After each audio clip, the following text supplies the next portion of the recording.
But you can't even just talk sacks with him. How many pressures do you think he has put in on quarterbacks? A million. A million pressures to where the quarterback feels it in the pocket and it has to throw the ball away or makes a bad throw or makes an interception because of Myles Garrett. I mean, and that's not considered a sack, and that might be even a bigger play in the scheme of things. What's the first thing you think of when you hear the name Myles Garrett? Scary. Oh, scary. Dude, you see the picture of him when he was 14 years old? He looked like he was like 30. Jacked. He's right there. Look right there. It's down there. When he's 14 years old. He does not look 30 in that picture. Nah, but he looks like a kid, like in middle school in that picture. How No. old was he? He was 14? He's 14. Is that middle school? He's got that's 17-inch arms. Yeah, I mean, he's huge for being 14 years old. I mean, no one has biceps developed and triceps that are that big and already that size at 14 years old. You already knew he was going to be a freak of nature. All his friends had to know he was going to make it pro no matter what already at that age. I mean, he goes to Texas A&M. What's up with them in the pass rushers? Von Miller, Myles Garrett. Pass rusher you? You got to have like 8 guys coming out of Texas A&M. Like, you know how Ohio State literally has like 6 to 10 wide receivers that are all dominant right now. Same with LSU and Iowa. It's always a fight between those two on who's wide receiver, LSU or Ohio State. That's because they have like 8 guys in the NFL dominating. Does Texas A&M have any more guys outside of Von Miller and Myles Garrett? I think they got to. I think they got some big boy D linemen too. I think. I don't know for a fact. Well, is there even any other school with 2 guys that are dominant pass rushers in the league right now? If not, well, then Texas A&M is pass rusher you. Ohio State always has guys. Yeah. Bosa's. Oh yeah, there we go. Yeah. So no, we can't give Texas A&M that credit yet, dude. And it's Halloween. It's perfect that we're going over him because he's like notoriously known to dress up for Halloween. Look at his costumes over the years. And he does crazy elite house. I don't want my daughter to see this house because then she's going to give me pressure to make our house better. You can't. He put all the quarterbacks that he has sacked in his graveyard. You got what? Mac Jones right there.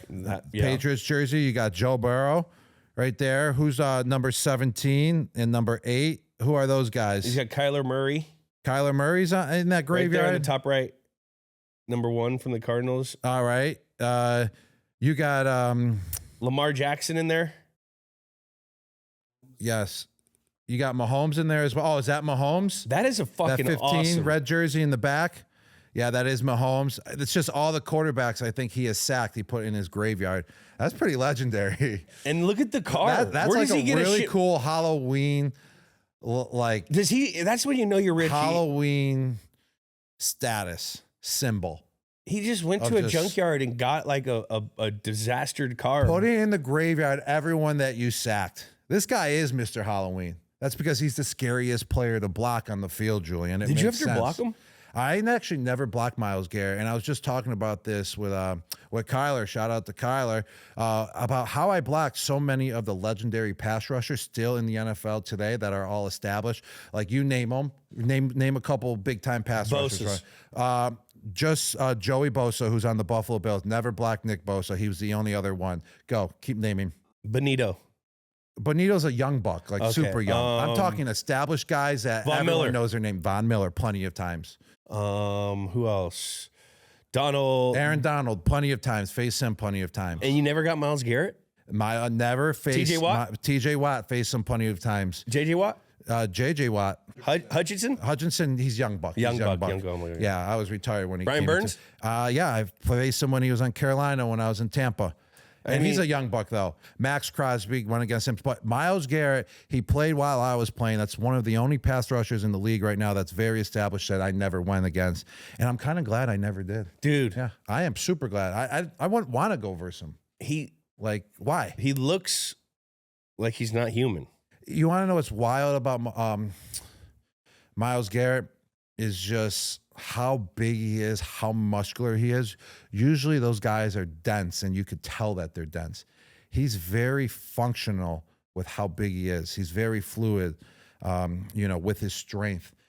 Usually when guys are that jacked, you're more robotic and you can just go up the field and you can't really bend and you can't really explode how you want to explode because nothing's working from A to Z because you're kind of clogged up with all that muscle. Yeah. This guy has all that muscle and he's super fluid. He has rare explosiveness. You see him dunk? Tremendous athleticism. Have you seen him on the basketball court? He goes on like celebrity courts do the all the time. windmill dunks. I mean, it's impressive. This guy is a freak of nature. And that's why he's so scary to block. He really is. He set the Browns single season sack record with how many? 16. And I think he can get more. He can. He's one of those. I think he had 3 sacks last week, or week 7. I think he's one of those guys where if he had help on the other side. Micah, did you block Micah?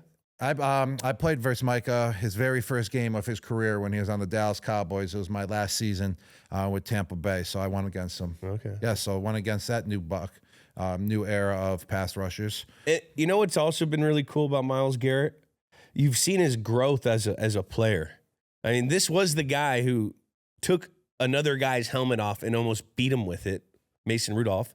And then, like now, he seems like he's like the face of the Browns, and he seems like he's grown from that whole situation and how he handles the media. I know there's been some, in the offseason when he was there, he wanted to leave, but like whenever he handles himself with the media on camera, I feel like he's always like super well spoken. He sounds like a great dude. He sounds like a leader, and he has that demand of that locker room. Yeah, he sure does, and they all respect him, and his opponents respect him as well. Yeah. It's not like anyone's coming out like, oh, F Myles Garrett, this, that about him. They all just show him respect and the honor that he deserves, and I think that was a little uncharacteristic. I mean, the heat of the moment, the emotions going on, all the hitting in the NFL, you can get highly tense, and I think that Mason Rudolph incident wasn't, his character. And that happens. You see fights happen all the time in the NFL. I mean, the guy from the Houston wide receiver, Andre Johnson, remember? Andre Johnson and what's his name? Cortland Finnegan. I mean, they went all out battle. I mean, that happens in the NFL in the heat of the moment. I mean, you're kind of like in survival mode sometimes. So you never seen him really have a mistake since then or before that. So kind of could have been just because the heat of the moment. So you gotta appreciate how he represents himself and how he handled the situation after all that too. 1,000%. And the cool thing about him, he may look like a football player, but he has so many other interests that he shows. This guy loves dinosaurs. We already saw he does Halloween. He goes above and beyond. He's got a lot of like cool, quirky shit about him that like you wouldn't expect. Well, he did look like a quirky guy at 14 years old. He did look with those quirky. glasses. So this kind of makes sense. It kind of makes sense. Like, He's got a huge obsession with Jurassic Park, which is freaking awesome. He said he might pursue a PhD in paleontology. Paleontology, is that dinosaurs? He wants to be the guy from Jurassic Park. I mean, if he becomes a guy from Jurassic Park, I want him to call us up and bring him on that ride. Like, no, I want to go to that island. That's what I mean. I want to go to that island. I want to see dinosaurs. With Myles Garrett. Yes. I want to go. I would feel safe with Myles Garrett if we discovered dinosaurs Velociraptors got nothing on Myles Garrett. T-Rex, T-Rex. Yeah, T-Rex. No. We still are dead because we can't outrun him. You usually always got to outrun everyone. He's faster than us right now. He's stronger than us. I mean, he's the richest guy that's not a quarterback. He's making $40 a year. How fucking nuts is that? He deserves it, though. He literally is a game wrecker. If you watch him play, like the whole offense, they slide everyone to Myles Garrett, which makes the other guys be able to eat on that defensive line. They all get the credible matchups, and he's got to play team ball like every game. He's in the same category as Donald to me. Do you think that Myles Garrett would ever come close to touching the NFL season sack record? I mean, I would say so if he had some help on the other side. That someone that would complement him and take some of the double teams off of him. This guy's probably getting double teamed on a continuous basis. Triple team, double team. Chip. I mean, why wouldn't you? Running back. Why would you let him one-on-one? Tackle. That wouldn't make sense. If he had other guys in the defensive line to help him out, I think he could come close to touching the NFL season sack record. You know what? He's the type of guy that can get hot At any time. At any time. Like if he plays a really bad team, he could. It doesn't surprise me if he gets like a 5-sack game, because you know what I mean. He's that big of a problem. Now 22.5 sacks is the record. That's no fucking walk in the park. No, but not at all. I'm never gonna. You can never just say this guy will never reach that, because he's got what it takes to do it. Yeah, he needs help on the other side, but he could still maybe do it without a guy. Who knows? What's he at right now? Through 7 weeks.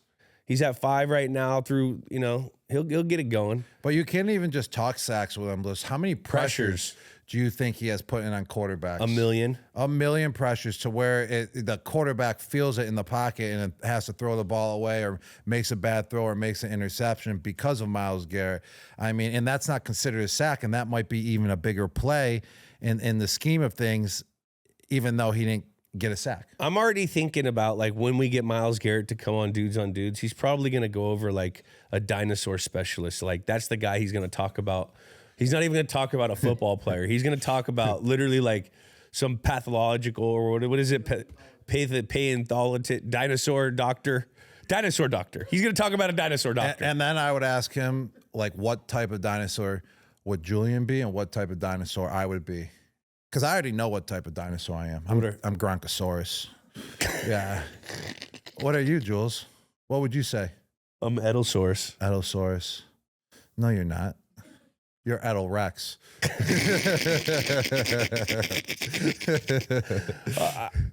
That just sounded better. I think you can't be the same dinosaur. Velociraptor. You know, I'm probably Velociraptor. You're Edelraptor. I'm Edelraptor. You're Edelraptor. You gotta, put part of your name in it. Yeah. How many times have you thought about that? So many. Like 1,000 times in my life. He's probably Edward Dinker Cope. Is this the famous? These are like some of the famous doctors. You think he probably knows all these people, or he's looked them up. He's gone down Google. He might be related to them. Not from the looks of it. But yeah, Jack Horner, Henry Fairfield Osborne, Orthel Charles Marsh, Edwin H. Colbert. I'm going to go out on a limb and say maybe not related to them. And because this segment is presented by Dude Wipes, what is his cleanest moment in his career, Jules? Well, I know his non-cleanest, his dirtiest moment was when he beat up Mason Rudolph with his helmet. But and that's when Dude Wipes comes into play, and you clean it up. We cleaned that up. And he sure did. And he cleaned it up. And he cleaned it up perfectly, thanks to Dude Wipes. And now he's the highest paid guy that's not a quarterback. But how about that one? Didn't he remember he did the Jamie Collins, jumped over the field goal? That's the exact play I was going to say was the cleanest game in his career. It wasn't just that he blocked that field goal. He jumped over. He had some Jamie Collins-ish in him with that play. It was so clean when he jumped over the line. But wasn't it a game where he went off as well with a couple sacks? Strip sack. What else did he do that game? Like, it was a clean game just overall.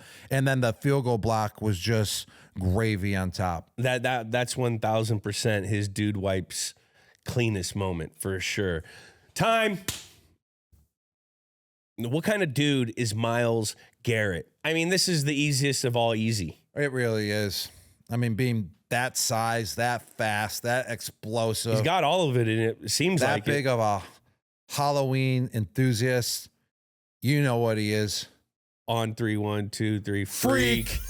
I mean, he's a freak-a-leak all over the place. The way he dresses up for Halloween, the way he can jump, the way he can sack quarterbacks. He's a dinosaur doctor, and he's like the most scary human being in the freaking league. Oh, here's an idea for him. That's a freak. He's got brains and he's got body. Yes, that is freaky. And here's an idea. Do you know those sacks you put on to have you racing sacks? That's what he should be for Halloween. A potato sack? A potato sack, because he sacks so many quarterbacks. Wow, I'm a genius. Wow. You know Who what? says I'm not smart?